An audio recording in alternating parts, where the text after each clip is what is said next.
of the United States and Mrs. Reagan.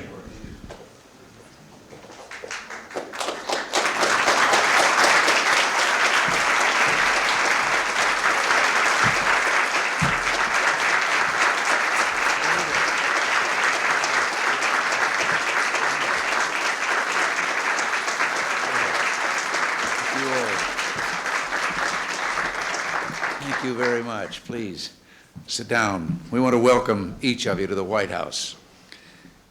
We gather together to draw attention to an issue that is as vital to the future of this country as any that we face.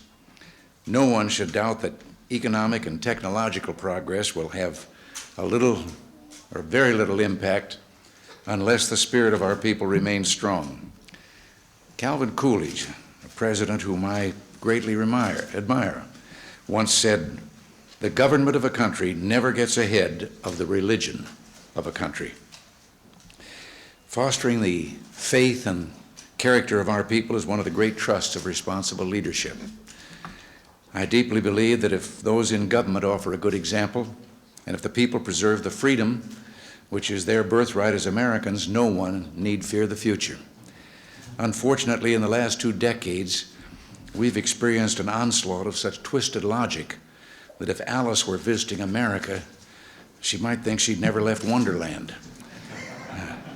We're told that it somehow violates the rights of others to permit students in school who desire to pray to do so.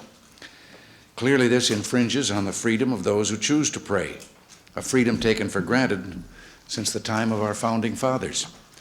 This would be bad enough, but the purge of God from our schools went much farther.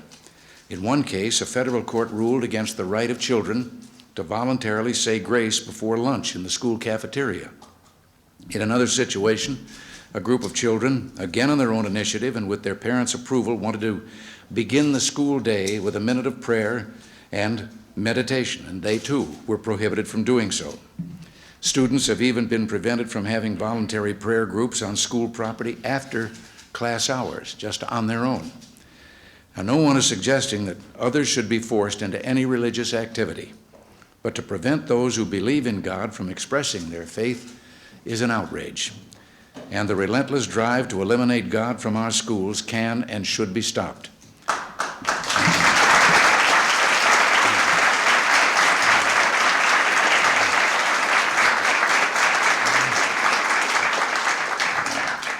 This issue has brought people of goodwill and every faith together to make the situation right.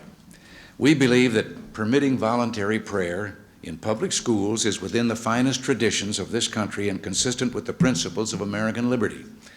Neither the constitutional amendment that I've endorsed nor the legislative remedies offered by others permits anyone to be coerced into religious activity. Instead, these measures are designed to protect the rights of those who choose to pray as well as those who choose not to. I want to thank all of you and all of those who will gather on the Capitol Mall this evening for what you're doing on this vital issue. And a special thanks to Senator Helms, Senator Thurmond, and Congressman Kindness for all that they have done.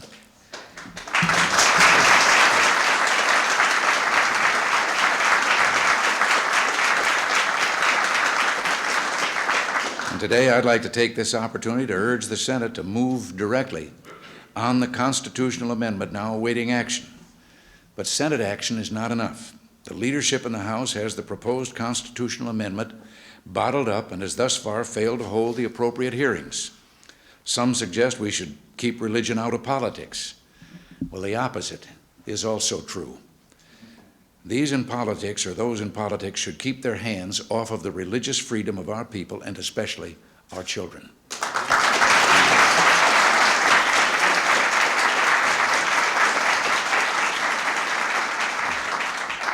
Earlier, I quoted Calvin Coolidge. He had some other words I'd like to share with you. "It would be difficult for me to conceive," President Coolidge said, "of anyone being able to administer the duties of a great office like the presidency without a belief in the guidance of divine providence. Unless the president is sustained by an abiding faith in a divine power, I cannot understand how he would have the courage to attempt to meet the various problems that constantly pour in upon him from all parts of the earth. Well, after 20 months, I can attest to the truth of those words. Faith in God is a vital guidepost, a source of inspiration and a pillar of strength in times of trial.